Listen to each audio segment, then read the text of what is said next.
Hi friends, ఎలా ఉన్నారు?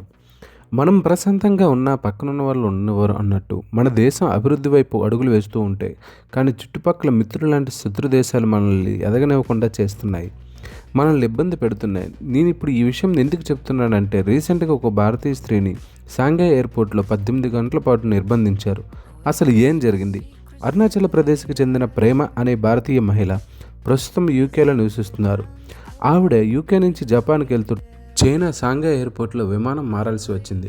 అయితే ఆ షాంఘై ఎయిర్పోర్ట్లోనే ఎయిర్పోర్ట్ సిబ్బంది అండ్ ఇమిగ్రేషన్ సిబ్బంది ఆమెను అడ్డుకున్నారు. ఆమె పాస్పోర్ట్లో పుట్టిన స్థలం అరుణాచల్ ప్రదేశ్ అని ఉంది.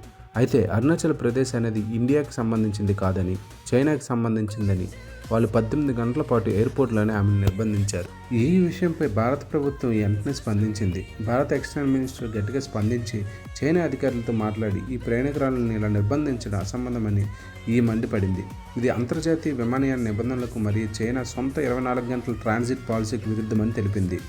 ఇంత అరుణాచలం ప్రదేశ్ ఎప్పుడూ కూడా భారత్లో అంతర్భాగమేనని, చైనా ఎంత కాదన్న ఈ నిజాన్ని మార్చలేదని తేల్చి చెప్పింది. అసలు ఇంతకీ చైనా ఏమంటుంది?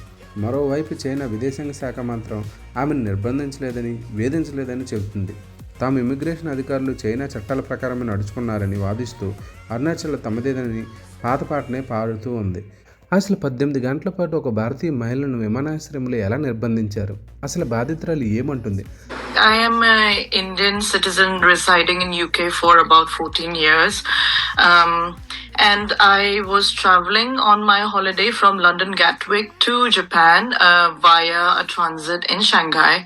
One of the officials from the Chinese immigration came over and singled me out of the queue.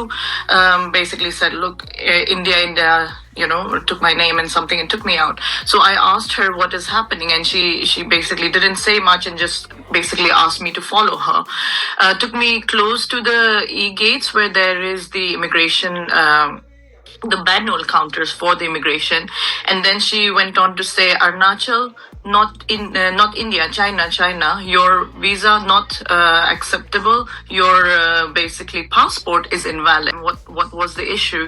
They said Arunachal is not part of India very clearly, and they said you should apply, and started mocking and laughing and saying things like you should apply for Chinese passport, you're Chinese, you're not Indian. ఈ విషయం ఏమీ మొదటిసారి కాదు. ఇంతకు ముందు కూడా China ఎయిర్పోర్ట్లలో ఈ విధంగా జరుగుతూనే ఉన్నాయి. ఎవరైనా భారతీయ పాస్పోర్ట్తో, అందులో అరుణాచల్ ప్రదేశ్లో ఇష్యూ అయిన పాస్పోర్ట్తో లేదా పాస్పోర్ట్లో బర్త్ ప్లేస్ అరుణాచల్ ప్రదేశ్ ఉన్న ఈ ఇబ్బందులు తప్పట్లేదు. అయితే భారతదేశానికి ఈ చైనాతో సరిహద్దు వివాదం అనేది ఇప్పటి నుంచి కాదు, ఎప్పటి నుంచో ఉంది. నిజం చెప్పాలంటే అసలు చైనా సరిహద్దే కాదు మనకి. అలాంటిది ఈ చైనా ఎందుకు అరుణాచల్ ప్రదేశ్ తనదంటుంది? ఈ సరిహద్దు వివాదాలు మనకు ఎందుకు వస్తున్నాయి? పూర్తి వివరాలను మీరు తెలుసుకోవాలనుకుంటే ఫ్రెండ్స్ కామెంట్ చేయండి, మన ఛానల్ లైక్ చేయండి, షేర్ చేయండి, సబ్స్క్రైబ్ చేయండి. జై హింద్.